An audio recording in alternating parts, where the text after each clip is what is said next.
السلام علیکم. پروگرام حالات حاضرہ میں آپ کا میزبان غلام نبی مورائی. حسب معمول ہمارے پاکستان کے اسکالر اور تجزیہ کار، مشہور اسکالر اور تجزیہ کار سید مغل شاہ صاحب ہمارے ساتھ موجود ہے، اور آج ہم بات کریں گے حالات حاضرہ پہ. اور السلام علیکم شاہ صاحب. السلام علیکم جی. بسم اللہ. شاہ صاحب، پاکستان کی اسمبلیز نے ایک قانون پاس کیا جو جتنے ہیں کہ اپنے کیسز تھے ختم کیے. نیب قانون کا، نیب کے قانون میں ترمیم کر دی. وہ کل سپریم کورٹ نے اس کو اڑا دیا، اور جس میں جتنے سیاستدان ہیں ان کے کیسز سیٹلوائی ہو گئے. اس کو آپ کس طرح دیکھتے ہیں؟ تب یہ بہت بڑا فیصلہ تھا سپریم کورٹ کا، جو 2022 میں آئی تھنک اپریل 2022، آج سے قریباً 1.25 سال پہلے پی ٹی آئی کے ہی چیئرمین عمران خان نے یہ اپلیکیشن دی تھی سپریم کورٹ کو کہ صاحب یہ جو قانون بنایا ہے انہوں نے نیب میں قانون میں جو ترامیم کی ہیں یہ غیر آئینی ہے، آپ اس پہ فیصلہ دیجئے سپریم کورٹ. تو یہ اپریل 2022 سے لے کے پھر آ کے ابھی سپٹمبر 23 میں آ کے فیصلہ ہوا ہے. اور جیسے آپ نے کہا کہ سپریم کورٹ نے کہا کہ یہ جو ترامیم ہوئی ہیں یہ غیر آئینی ہے اور آئین کی فلاں شکے سے بھی مطابقت نہیں رہتی، لہذا یہ قانون جو ہے یہ ایب انیشیو وائڈ ہے. ٹھیک ہے صاحب. اب ہر بات ہر ایک کو میرے خیال میں سمجھ میں آ جاتی ہے. بات تو کوئی اتنی بڑی مشکل تو تھی نہیں. دیکھیں نا، اب وہ جو قانون انہوں نے بنایا نیب میں جو ترامیم کی کہ 25 کروڑ سے اوپر کہ اگر کوئی الزام ہے کسی پر، خاص طور پر یہ عوام کے نمائندے ان کی بات ہو رہی تھی نا، انہی کے لیے بنے تھے کہ 50 کروڑ سے زیادہ اگر کوئی بے ایمانی یا رشوت کے ان کے پر الزام آئے کرپشن کے، تو پھر ہی 50 کروڑ سے اوپر والے پہ ہوں گے تو پھر ان پر کیس چلے گا نیب میں. اگر 50 کروڑ سے کم، زور کا بھی کم ہے، ہاں، تو ان پر کوئی کیس نہیں چلے گا. ٹھیک ہے صاحب. اور دوسرا یہ تھا کہ جو ایسیٹس کی، اگر آمدنی سے زیادہ کسی کے ایسیٹس ہو گئے، اپنے ذرائع آمدنی سے زیادہ اس کی ملکت ہے، تو پہلے یہ ہوتا تھا کہ اس فرد کو یہ ثابت کرنا ہوتا تھا کہ یہ میری لیجیٹیمیٹ انکم سے میرے بنے ہیں. اب ایک قانون میں ترامیم ان میں یہ کی کہ نہیں، اب یہ نیب کی ذمہ داری ہوگی کہ وہ ثابت کرے، اور یہ بھی آ کہ وہ بے نامی کی جو ڈیفینیشن ہے اس کو بھی. اب یہ عام طور پر عجب تو لگتا ہے کہ دنیا میں تو اس قسم کے قوانین تو نہیں جس طرح یہ انہوں نے تبدیل کر کے بنائے تھے، جو سپریم کورٹ نے اب وہ کہا کہ نہیں یہ غیر آئینی ہے. مثلا کہ آئین میں جو ہر آئین کا ہے، ہمارے آئین کا بھی ہے ایک بنیادی اصول، تو ہر جمہوری آئین کا یہ ہے نا کہ ایکولیٹی بیفور لا. یہ تو کوئی بھی قانون دنیا میں ہو یا آئین ہو اس میں تو یہ ہے. اب یہ ایکولیٹی بیفور اگر لا ہے تو مطلب یہ کیسے ہے کہ الف یا بے جو ہے اس میں اگر 5 لاکھ کا ہو مثلا کیس، یا کوئی کلرک ہے یا کوئی پٹواری ہے یا کوئی ہے اور ہے، یا بڑی شکایتیں آتی ہیں وہ آپ کے علاقے کا ہے اسسٹنٹ کمشنر کہاں کا دوڑ کا، وہ تو سنا کھلے عام پیسے لیتا ہے اس سے. ٹھیک، تو مطلب ان کو تو آپ پکڑ لیں، ان پہ تو کیس چلے، لیکن عوام کے نمائندے جو ہے ان پر زیادہ ذمہ داری ہے. تو ان کی زیادہ ذمہ داری جن کی ہے ان کو یہ ہے کہ آپ پہلے ہاں 50 کروڑ تک آپ معاف ہیں. تو difference in treatment, in equal treatment, تو ایک تو وہ تھا. اور پھر یہ تھا کہ کہ اگر ایسٹس ذرائع آمدنی سے زیادہ ہیں تو اس کو جسٹیفائی کرنا دنیا میں تو یہی طریقہ ہے، وہ جسٹیفائی کرے کہ بھائی ہاں لیجیٹیمیٹ ہیں. تو یہ دونوں چیزیں جو ہیں، جو آئین کو کیا ہے اپنا سپریم کورٹ نے، ہمیں تو نظر آ رہا ہے کہ بالکل ہی صحیح ہے، اس پہ کوئی اختلاف تو ہو نہیں سکتا. لیکن اپنے ہاں پاکستان کا جو ہے تو ظاہر ہے اس پہ شور شرابہ بھی ہوگا، اور جو متاثرین ہیں وہ کچھ نہ کوئی طریقہ ڈھونڈیں گے. دیکھتے ہیں کہ کیا ہوتا ہے آگے. لیکن ہمیں لگتا ہے کہ سپریم کورٹ کا فیصلہ عوام کے حقوق کو پروٹیکٹ کرتا ہے، اور یہ برابری کا جو اصول ہے آئین میں، ایکول ٹریٹمنٹ بیفور لا، یہ اس کی جو ہے اس کو اپہولڈ کرتا ہے. اب آتے ہیں جناب، پیپلز پارٹی نے جو حکومت کے ساتھ تھی وہ پورا ان کے ساتھ پاور شیئرنگ میں ساتھ رہی. اب پیپلز پارٹی کو خدشات بڑھ گئے. اب پیپلز پارٹی خاص طور پہ سی سی کی میٹنگ تھی کل، غالباً کی ہے پرسوں، تو وہ اس میں انہوں نے کہا ہے کہ جی لیول پلینگ فیلڈ نہیں ہے ہمارے ساتھ، اور ہمیں ایک پنجاب کے بڑے صوبے سے سازش کے تحت نکالا جا رہا ہے تاکہ ہم ادھر سے کوئی سیٹیں نہ لے سکیں، تاکہ ہم بڑی پارٹی تو پھر بن ہی نہیں پائیں گے. تو انہوں نے خدشات کا اظہار کیا ہے. آپ نے شہید بے نظیر بھٹو کے ساتھ بڑا کلوزلی کام بھی کیا ہے، اور ڈیفینیٹلی اس زمانے میں بھی یہی باتیں سنتے تھے. تو اس سے پہلے بھی لاڑکانہ کا پرائم منسٹر کے ساتھ ایک ٹریٹمنٹ ہوئی، لاہور کے پرائم منسٹر کے ساتھ دوسری ٹریٹمنٹ ہوئی. آپ چونکہ انسائڈر بھی ہیں، ادروائز اسکالر بھی ہیں، بتائیں کیا صورت ہے؟ میں سمجھتا ہوں کہ جو ابھی پیپلز پارٹی کی سینٹرل ایگزیکٹو کی جو میٹنگ ہوئی، اور اس میں جو انہوں نے جن خدشات کا ذکر کیا ہے، جہاں تک میری معلومات میں مجھے تو لگتا ہے کہ وہ خدشات بہت صحیح ہیں. انہوں نے جن پرابلمس کا خدشات کا ذکر کیا ہے کہ ہمارے ساتھ لیول پلینگ فیلڈ نہیں ہو رہی ہے. اب فوری طور پہ دو چیزیں ذہن میں آ جاتی ہیں. ایک تو جو وفاقی نگراں کیبنٹ ہے، آپ اس کی کمپوزیشن اگر دیکھیں تو اس میں ایک پولیٹیکل پارٹی کے جو ہمدرد لوگ ہیں یا ان کے ساتھ جو کام کرنے والے لوگ تھے وہ آپ کو نظر آ جائیں گے. اور پیپلز پارٹی کو یہی خدشات ہوں گے کہ اگر ڈیسیشن میکنگ سسٹم میں دوسری پارٹی کے لوگ ہیں تو پھر وہ ان کے مخالف ہیں، تو ان سے یہی ہوگا کہ وہ پارٹیزن فیصلہ کریں گے. ویسے بھی نگران میں تو امپارشل لوگ ہونے چاہیے، کسی پولیٹیکل پارٹی سے تعلق رکھنے والوں کا ہونا ہی نہیں چاہیے. تو ایک تو مجھے اس بات سے لگتا ہے کہ خدشات ہیں، اور وہ لیجیٹیمیٹ صحیح لگتے ہیں. اس کا تدارک کیسے سرکار کرتی ہے وہ دیکھنا ہوگا. دوسرا یہ بھی جو انہوں نے کہا کہ پیپلز پارٹی کو پنجاب سے دور رکھنے کے لیے کوشش کی جا رہی ہے، اور اگر ان کو یہ کیا جائے گا تو پھر وہ نیشنل پارٹی کیسے بنے گی؟ بڑے صوبے میں ان کو جمنے نہیں دیں گے.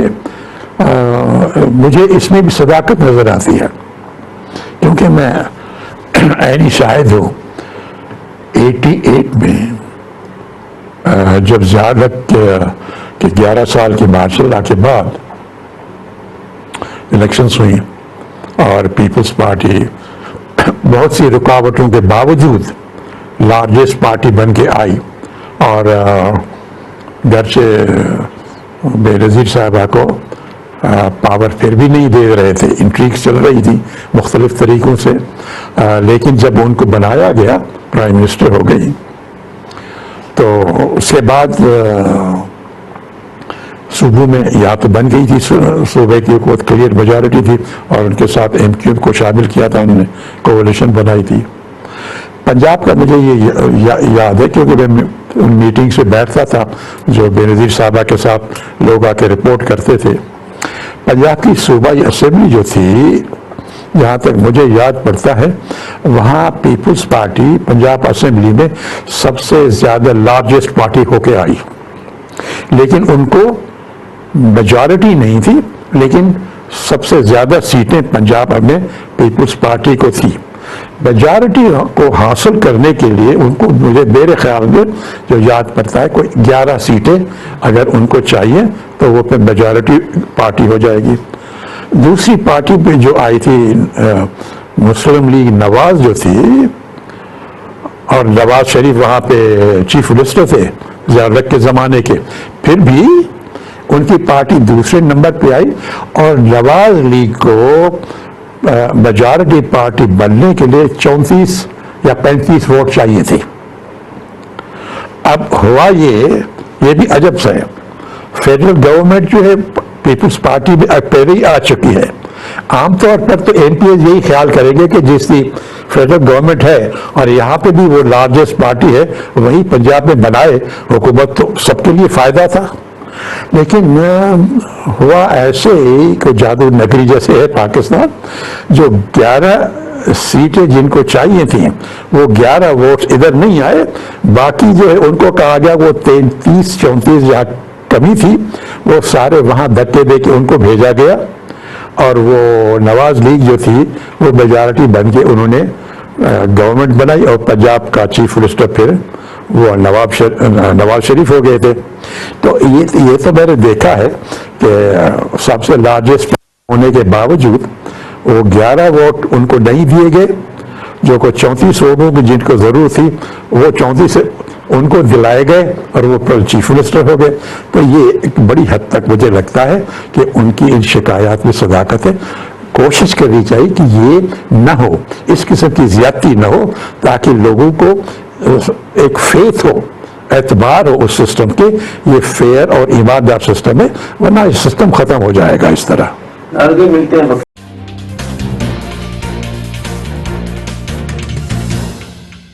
Welcome back. شاہ صاحب، پاکستان کی اقتصادی صورتحال دن بدن کوئی زیادہ بہتر نہیں ہو رہی ہے، ٹھیک؟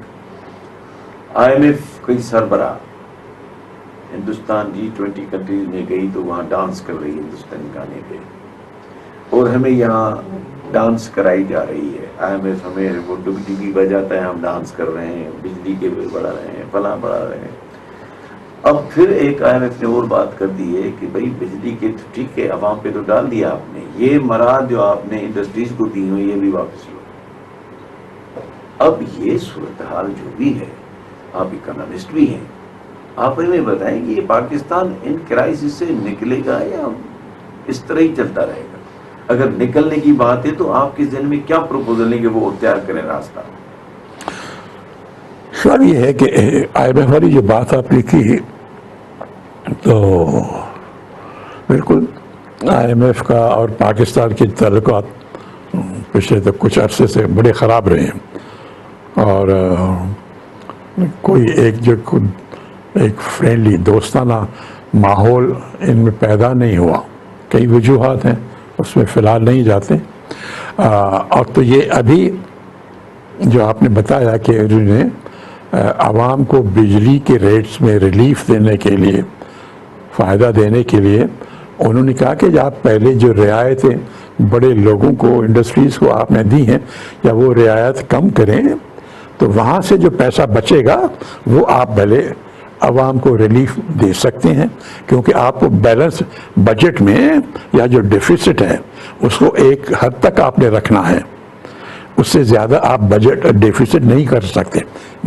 بیسیکلی ان کی یہی ریکوائرمنٹ ہوتی ہے کہ آپ یہ ڈیفیسٹ جو آمدنی اور اخراجات میں فرق ہے وہ یہ ڈیفیسٹ رکھیں گے۔ اب آپ اگر بجلی کے ریٹس میں کنسیشن دیں گے تو ڈیفیسٹ آپ کا بڑھے گا، لیکن اس کو کم کرنے کے لیے جو آپ نے انڈسٹریز کو رعایت دی ہے وہ کم کر دیں تو پھر وہ بیلنس آ جائے گا۔ اب یہ دیکھنا یہ ہے، ماضی تو یہ بتاتا ہے کہ ہم نے پہلے بھی دیکھا ہے کہ رعایات جو طاقتور لوگ ہیں وہ رعایت ریاست سے لے جاتے ہیں، اور وہ برڈن ان رعایت کا پھر عوام پہ پڑتا ہے۔ تو یہ مجھے نظر نہیں آتا کہ یہ جو آئی ایم ایف نے کہا ہے کہ جی رعایات جو آپ نے انڈسٹریز کو دی ہے وہ رعایت واپس لیں پھر عوام کو ریلیف دیں، مجھے نہیں نظر آتا کہ اگر میں ماضی کے حالات کو دیکھوں کہ وہ رعایات بڑے لوگوں سے، طاقتور اداروں سے وہ واپس لے لیں گے۔ تو اس کا مطلب یہ ہوگا کہ عوام پر بجلی کی جو مہنگائی کا بوجھ ہے وہ وہی رہے گا یا شاید بڑھ بھی جائے. اور ابھی جیسے کل پرسوں پیٹرول اور ڈیزل کے ریٹ اور بڑھا دیے ہیں تو عوام پہ بوجھ کم ہوتا مجھے تو نظر نہیں آتا, کیونکہ رعایتیں جن بڑے لوگوں کو دی ہوئی ہیں ان میں ہمت نہیں ہے ریاست کو کہ وہ رعایتیں ان سے کم کرے. ختم تو نہیں کریں گے لیکن کم بھی نہیں کر پائیں ایک گے. بڑی انٹرسٹنگ کلپ آئی ہے سوشل میڈیا پہ, چیئرمین سینٹ کو چونکہ بجلی بے تحاشا جتنی استعمال کرے فری ہے, تو وہ اپنی لان میں ایئر کنڈیشنر لگائے ہوئے ہیں, لان میں جہاں بیٹھے ہوئے ہیں صوفہ سیٹ پڑے ہوئے ہیں. سوشل میڈیا پہ میں نے اپنی آنکھوں سے دیکھا ہے. ہاں, اور وہ چونکہ اس کے گھر سے تو جا نہیں رہا ہے تو لان میں چاروں کونوں پہ اے سی لگے ہوئے ہیں تاکہ اس ماحول کو ٹھیک رکھیں. ماشاء اللہ, ہاں ماشاء اللہ. تو یہ دیکھیں ان کو سمجھ نہیں یعنی کیا الفاظ کہیں, کوئی حیا, کوئی شرم, کوئی خیال, کچھ تو کوئی کسی کو ہو کہ اس انداز سے. اور آج کل کا ماحول جہاں لوگ کوئی خودکشی کر رہا ہے, کسی کو وہ بجلی کا بل اتنا آتا ہے کہ اس کی جو تنخواہ ہے اس سے بھی زیادہ بجلی کا بل ہے.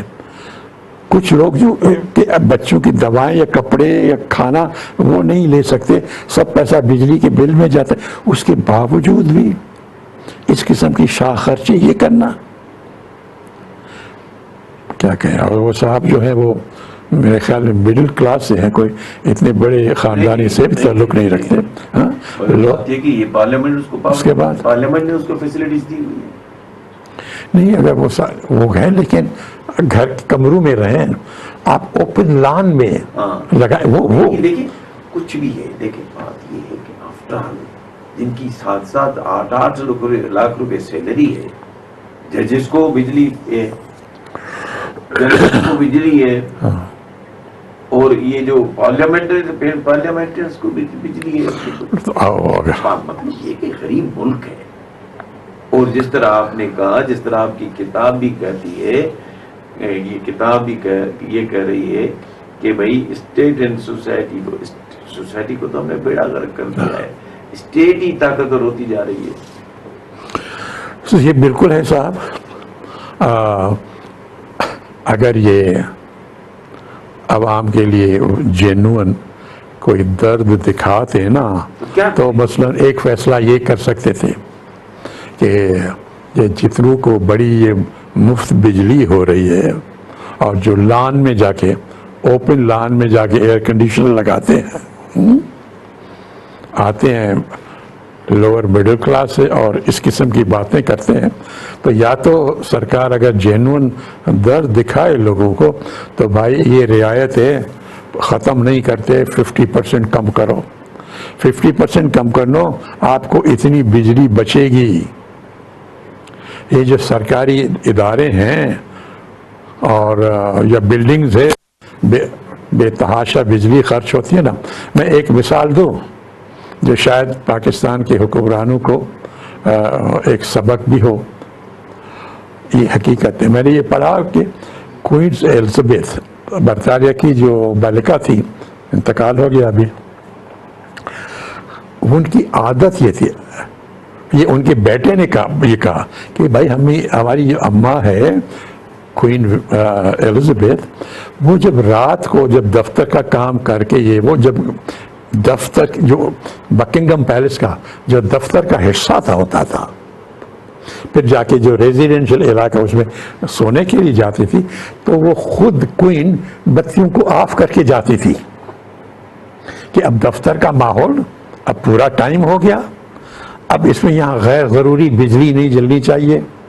یہ کوئن آف انگلینڈ وہ بیٹھ کے کہہ رہی, ان کا بیٹا بتا رہا ہے کہ ہمارے امی کو یہ عادت تھی کہ دفتر کے ٹائم ختم ہونے کے بعد جب وہ گھر جائیں تھی خود بیٹھ کے, تاکہ یہ نہ ہو کہ ملازم کو غلط ہو نہ کرے اور بجلی رات کو چلتی رہے, خود ہی ٹرن آف کرتی تھی بجلی. یہاں پہ آپ کہہ رہے ہیں کہ جی لان میں ایئر کنڈیشنر لگا کے لوگ بیٹھتے ہیں. صاحب آپ دیکھیں کوئن آف انگلینڈ اور یہاں ہمارے جو عوامی نمائندے جو ہیں ان فرق دیکھیں. دوسرا ایک جو آپ نے ہمارے پاس جو وقت ہے، ایک خاص طور پر ہمارے ہاں اقتصادی ترقی نہ ہونے کی کئی وجوہات ہے کیوں ڈیولپمنٹ نہیں ہوتی. ایک سب سے بڑی وجہ جو ہے یہ ہمارا ملک جو ہے، خاص طور پہ ہماری جو ویسٹرن بارڈر ہے، وہ جب ضیاء الحق کے زمانے میں نا یہ بارڈر ایک لحاظ سے بے معنی ہو گئی. یہاں سے لوگ وہاں جاتے تھے، وہاں سے یہ لوگ یہاں آتے تھے، جو افغان جہاد کے نام پہ جو کچھ ہو رہا تھا. اب وہ بارڈر اس کے بعد وہ صحیح لحاظ سے ہماری اس کو عزت کوئی نہیں، بارڈر جس طرح ہوتی ہے دونوں ملکوں کے درمیان وہ رہی نہیں ہے. اور سب سے بڑی پاکستان کی اکانومی کو جو مشکلات ہے، اور بھی چیزیں ہوئی ہیں لیکن اکانومی کے لحاظ سے بے تحاشا سمگلنگ ہے. وہ ایک افغان ٹرانزٹ ٹریڈ کے نام پہ ایک کاروبار چلتا ہے کہ افغانستان امپورٹ کرتا ہے اور کراچی کے بندرگاہ پر وہ چیزیں آتی ہیں، پھر وہ ٹرکس میں کاغذ دکھاتا ہے ٹرک کہ وہ چلی گئی افغانستان، لیکن وہ جاتی نہیں، وہ یہیں بکتی ہیں. اور افغانستان سے کہ جو لوگ ان کی جو انکم یا جو دیکھے کہ کیا لیول ہے، ان سے وہ چیزیں وہ آرڈر ہی نہیں کر سکتے، ان میں وہ سکت ہی نہیں اکانومی میں. تو وہ سب جو ہے افغانستان کے نام پہ، ٹرانزٹ ٹریڈ کے نام پہ وہ چیزیں امپورٹ ہوتی ہیں، ڈالرز اس پہ جاتے ہیں، یہاں آتے ہیں، اور پھر یہ پاکستان کی اکانومی کو انہوں نے تباہ کر کے رکھ دیا ہے. ساری سمگل چیزیں کراچی سے لے کے آپ کو پشاور تک ہر جگہ ملیں گی، اور زیادہ تر یہ سمگلنگ افغان ٹرانزٹ ٹریڈ کے نام پہ ہو رہی ہے. تو سمگلنگ بند ہو تو آپ کی انڈسٹری کو ترقی ملے گی، یہاں روزگار یہاں پیدا ہوگا، خوشحالی ہوگی. لیکن سمگلنگ میں جو پاکستان کے جو حکمران طبقہ ہے وہ بہت بڑا جو ہے حصہ ان کا وہ سمگلنگ میں ملوث ہے. لہٰذا کوئی بھی پارٹی حکومت میں آئی تو وہ کبھی بھی اس بات پارٹنرز اس میں. اب جیسے شوگر مافیا ہے، کوئی بھی دیکھے پارٹی کوئی بھی آئے، وہ ان کے لوگ اس حکومت میں ہے تو وہ شوگر مافیا کنٹرول نہیں ہوگی. مارچ 23 میں جو گنے کا ریٹ تھا وہ تو کم تھا ہی، اور وہ شوگر مل والے چلاتے تھے کہ ہمیں ریٹ نہیں مل رہا ہے 80 روپے. اب وہ 200 پلس ہو گیا ہے، کیلشیم ختم ہو گئی، اب وہ 200 پلس ہو گیا ہے. کیا ہے کہ اسٹاک کر لیتا ہے، بائی کر کے شوگر مل گلیشیئر میں ہوتا ہے، پیسے دینے ہوتے ہیں آباد گرور کو، تو وہ اسٹاک کر لیتے ہیں، وہ مزے کر رہے ہیں، ان سے بڑے لوگ پارٹنر ہیں، ان کو کوئی پوچھتا نہیں ہے. سو اب یہ اسمگلنگ ہے اور شوگر ہے. افغانستان میں یہ ڈالرز پاکستان میں جو ہے اتنے مہنگے کیوں ہیں بھائی؟ یہاں 330 تک ہو چکا تھا، اب شاید 300 ہے یا کیا جو کچھ بھی ہے. افغانستان میں 80 اور 75 روپے میں ڈالر مل رہا ہے. تو وہ ڈالر افغانستان تو نہیں کماتا، یہاں سے جاتے ہیں نا. اب اس کو کیوں نہیں روکتے؟ ڈالرز یہاں سے جاتے ہیں افغانستان، یہاں پہ مہنگے وہاں پہ سستے. گندم یہاں سے جاتی ہے اسمگل ہو کے، چینی یہاں سے جاتی ہے اسمگل ہو کے، فرٹیلائزر یہاں سے ہو کے وہاں جاتا ہے. اب یہ اسمگلنگ چل رہی ہے، کوئی روکنے والا نہیں، کیونکہ حکمران طبقہ جو ہے وہ اس میں اسی سے فائدہ اٹھاتا ہے. تو یہاں کی مشکل پاکستان کی اکنامک کنڈیشنز میں کی مشکلات میں اسمگلنگ کا بڑا حصہ ہے، اور اسمگلنگ کرنے میں حکمران طبقے کا بڑا حصہ ہے. ناظرین ملتے ہیں وقفے کے بعد.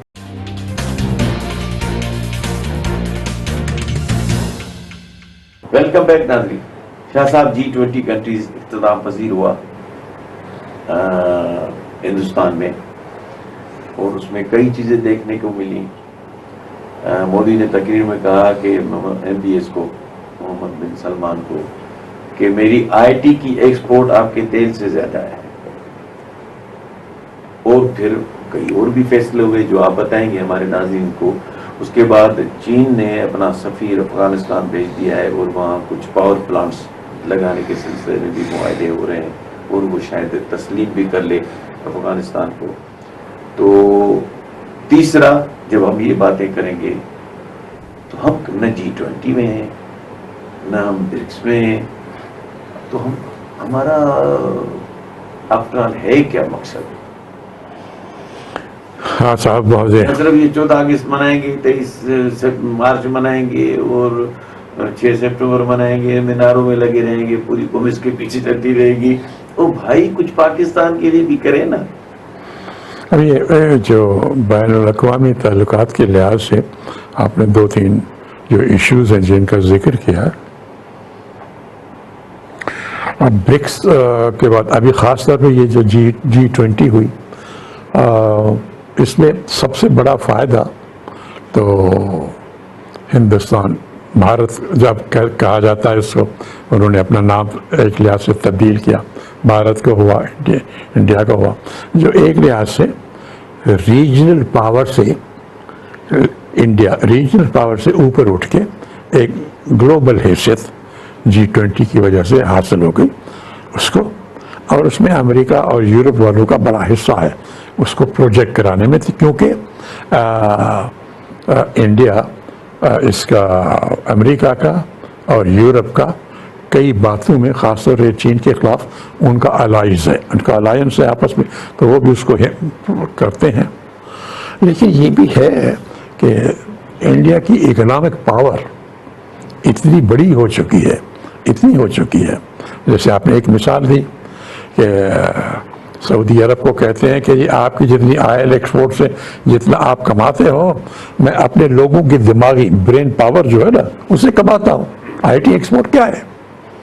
آئی ٹی ایکسپورٹ ہے آپ کا جو برین پاور ہے نا، اس چیز بناتے ہیں وہ ایکسپورٹ کرتا ہے. تو انہوں نے تعلیم پہ بے تحاشا بہت توجہ دی نہرو کے زمانے سے، وہ انڈین انسٹیٹیوٹ آف ٹیکنالوجیز بنائے اور اس کے بعد پھر دوسروں کو تقلید ہوئی ہو. اب وہ برین پاور سے اتنی دولت پیدا کرتا ہے جتنا وہ سب سے بڑا دنیا کا جو تیل کا ایکسپورٹر ہے وہاں سے کماتا ہے. تو ایک تو وہ اس پہ اوپر آ گیا، بہت ریجنل لیول سے اپنے آپ کو واقعی اس نے اوپر اٹھا لیا. اب تو وہ چاند پہ بھی اس نے سیٹلائٹ پہنچا دیا، وہ بھی بات ہے. دوسرا اس نے بڑی ایک میرے خیال میں ایک چالاکی بھی کی. چالاکی یہ کی کہ پہلے یاد ہوگا آپ کو اخباروں میں اور میڈیا میں آتا رہا کہ یہ G20 کی میٹنگ جو ہے وہ آزاد اپنا جموں اور کشمیر سری نگر میں کرے گا. پاکستان نے ظاہر ہے آبجیکشن اٹھایا، اور چین نے بھی پاکستان کی دوستی کی وجہ سے، اور ویسے بھی وہ اس کو تسلیم نہیں کرتا، چین نے بھی آبجیکشن اٹھایا. اور وہ چینی صدر جو ہے وہ انہوں نے پھر اس G20 میٹنگ میں آنے سے انکار کیا اور ان کا پرائم منسٹر آیا. اب انہوں نے پھر سری نگر کو کے بجائے دلی میں کر لی سری نگر. تو ایک لحاظ سے انہوں نے ایک ٹرک پلے کیا میری نظر میں کہ چین کے صدر کو کس طرح باہر کیا جائے اس G20 سے. پہلے کہا کہ ہم سری نگر میں کریں گے، اس وجہ سے وہ جو ہے انہوں نے کہا کہ میں تو نہیں آتا، چائنا کی وجہ سے نہیں کیا، ٹھیک ہے ہاں. اور وہ یہاں پہ جب وہ اس کو یہ ہوا معلوم کہ نہیں، تو سری نگر کے بجائے دلی میں کر دی میٹنگ. تو ایک تو وہ بڑا شریوڈ اور کننگ طریقے سے اس کو کہا کہ چین کا صدر ہوگا تو پھر انڈیا کے پرائم منسٹر کی اتنی اہمیت نہیں ہوگی، پھر کم ہو جاتی ہے. جس طرح برکس میں دیکھا ہم نے کہ چین کا صدر جب تھا، ساؤتھ افریقہ میں تھی برکس نا، تو وہاں پہ پھر انڈیا کے پرائم منسٹر کی وہ پوزیشن نہیں رہی ان کے مقابلے میں. یہ پوزیشن شاید یہاں پہ بھی ہوتی اگر چینی صدر آتے، لیکن یہ ایک لحاظ سے ٹیکٹکس انہوں نے کیا کہ جی ہم تو کشمیر میں کر رہے ہیں، سری نگر میں G20. اور جب اس نے کہا کہ میں نہیں آتا تو انہوں نے کہا نہیں، شفٹ کر لیا کہ جی ہم نے تو دلی میں کر لی. سو یہ ڈپلومیٹک گیمز میں وہ ایک لحاظ سے ون اپ مین شپ وہ بات ہوئی. تیسری ایک بات جو وہاں پہ اہم ہوئی وہ یہ ہے کہ ایک بڑا انفراسٹرکچر کا پروجیکٹ اس کی اناؤنسمنٹ ہوئی کہ انڈیا کو یورپ سے ملایا جائے مڈل ایسٹ کے تھرو، اپنا گلف کا جو علاقہ ہے. اب وہ میری نظر میں اس کا کوئی پریکٹیکل وہ نہیں لگتی، لیکن اب فی الحال ناظرین کو بیان کرتے کہ کیا ہے، اس کے بعد اپنا تجزیہ دیں گے۔ پروجیکٹ یہ ہے کہ جی انڈیا سے مثلاً بمبئی کے پورٹ سے جہاز میں سامان جائے گا، وہ جا کے مثلاً دبئی کے پورٹ پہ اترے گا، پھر وہاں سے روڈ یا ریل کے ذریعے جائے گا ریاض سعودی عرب سے تھرو جا کے وہ اسرائیل کا پورٹ ہے بندر حیفا، پھر وہاں تک بائی روڈ جائے گا، بائی ریل یا روڈ، پھر حیفا کے بعد پھر جہاز پہ ڈال کے پھر اس کو یورپ کی بندرگاہ پہ لے جائیں گے۔ تو یہ بالکل ایک لحاظ سے 100% ان پریکٹیکل ہے۔ ایک اور بھی ہے، یہ ایران اتاریں گے، ایران سے بائی روڈ یورپ جائے گا، بس سمندر سے لے کے وہاں جائیں گے، ٹھیک ہے صاحب، وہ پھر جائے گا اپنا ترکی اور وہ لمبا سا ہے، ٹھیک ہے۔ اب یہ جو انہوں نے بتایا نا کہ بھارت سے انڈیا سے جہاز پہ جائے گا دبئی، اور دبئی سے پھر بائی روڈ یا ریل جائے گا سعودی عرب سے تھرو جا کے اسرائیل اپنا حیفا، اور حیفا سے پھر جہاز۔ مجھے لگتا ہے یہ تو پریکٹیکل نہیں ہے۔ اصلی مقصد اس کے پیچھے جو مجھے نظر آتا ہے وہ یہ ہے کہ اسرائیل کو اور جو گلف کی عرب ریاستیں ان کو آپس میں جوڑ دیا جائے۔ ایکچولی جو پروجیکٹ ہوگا وہ یہی ہے کہ روڈ اور ریل کے ذریعے یو اے ای کو، سعودی عرب کو اور اسرائیل کو آپس میں ملایا جائے، تاکہ اسرائیل اور عربوں کو آپس میں اکٹھا کرے۔ روڈ ریل کی ہوگی، پھر آمدن ٹریڈ، اکانومی، آنا جانا، ٹورزم، یہ پھر بڑھتا ہی جائے گا۔ جب یہ باقی جہازوں کے ذریعے تو ابھی بھی آپ ادھر سے جائیں یا پھر یہاں سے لے کے جائیں ریڈ سی کے جہاز تو کہیں بھی جا سکتے ہیں نا۔ اصلی مقصد یہ ہے کہ کس طرح اسرائیل اور عرب کے گلف ریاستوں کو آپس میں جوڑ دیا جائے۔ ایک تو یہ پروجیکٹ ہے، نام اس کا دیا گیا کہ انڈیا اور یورپ کے درمیان ایک ٹریڈ کوریڈور بنایا جائے، اصلی مقصد یہ تھا۔ دوسرا یہ اب جو ایک اور جو بین الاقوامی نئی ڈیولپمنٹ جو ہوئی ہے بین الاقوامی تعلقات کے لحاظ سے، وہ یہ ہے کہ چین نے سفیر بھیجا ہے افغانستان۔ یہ بالکل نئی بات ہے کہ جو چین نے اس کو فارملی تسلیم نہیں کیا، ابھی بھی اس کو تسلیم نہیں کیا ہے، لیکن بزنس اپنا کرنا چاہتا ہے۔ لگتا یہی ہے کہ ایک تو پاور پلانٹ کے لیے انہوں نے انویسٹمنٹ بھی، اور دوسرا یہ ہے کہ افغانستان کی منرل ویلتھ ہے، معدنی ذرائع ہے ان کی بہت، اور کوشش یہی ہوگی ان کی کہ چین اس کا فائدہ اٹھا لے گا کہ افغانستان سے وہ اپنا تعلقات جو ہے بڑھانے سے ان کو کانٹریکٹس ملیں، ایسے کانٹریکٹس ملیں کہ economic minerals. One belt one road جو آ رہا ہے گوادر جا رہا ہے، ادھر سے بھی تو کنیکشن دے سکتے ہیں نا، چائنا دے سکتا ہے افغانستان کو۔ ہاں، اس سے بائی روڈ جا سکتے ہیں نا۔ یہ ہے پروپوزل کہ چین یہ جو آئے گا، چونکہ یہ جو سی پیک کا جو راستہ ہے، جب وہاں سے پاکستان کے اندر جب داخل ہوتا ہے تو وہاں سے آتے ہوئے تو یہاں سے پاکستان سے کہیں بھی حسن ابدال ہے وہاں سے گزرتا ہے نا، حسن ابدال سے پشاور پھر کابل، یا آپ یہاں جاتے ہیں تو جب وہ خوزدار سے جاتے ہیں تو بھی آپ جا سکتے ہیں۔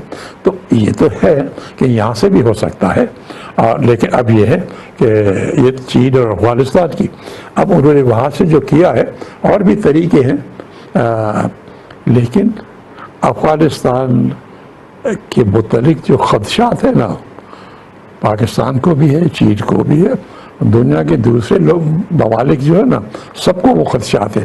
وہ یہ ہے کہ وہاں سے ٹیررزم کی ایکسپورٹ ہوتی ہے، مذہبی ٹیررزم جو ہے وہ وہاں سے اتنی مختلف یہ ٹیررسٹ آرگنائزیشنز ہیں جو دوسرے ملکوں سے بھاگ کے وہاں پہ آ کے انہوں نے اپنے قدم جمائے ہیں، تھوڑے بہت، کوئی اس علاقے میں، کوئی وہاں پہ، کوئی وہاں کے، اور ابھی تک باہر کے جو دوسرے ممالک ہیں ان کے یہی خدشات ہیں کہ ابھی تک افغانستان کہتا تو ہے کہ ہاں کسی کو اپنی سرزمین استعمال کرنے نہیں دیں گے، اس قسم کے ٹیررسٹ واقعات کرے دوسرے ملکوں کے خلاف، لیکن خدشات تو بہت ہیں، پاکستان کو بھی ہے، چین کو بھی ہے، دوسرے ملکوں کو بھی ہے، تو یہ خدشہ ابھی بھی رہے گا۔ اور چین اس وجہ سے ان کے پاس ایک واخان کاریڈور ہے، وہاں سے وہ ان کو اجازت نہیں دیتا آنے کی، فاصلہ رکھ رہا ہے، لیکن صرف یہ ہے کہ اکنامک بینیفٹس کے لیے وہ کانٹریکٹ سے لے گا، اس لیے وہ اکنامک تعلقات رکھے گا، ڈپلومیٹک تعلقات ابھی بھی نہیں رکھے گا ان سے۔ ناظرین، پروگرام اختتام پذیر ہوا، خدا حافظ۔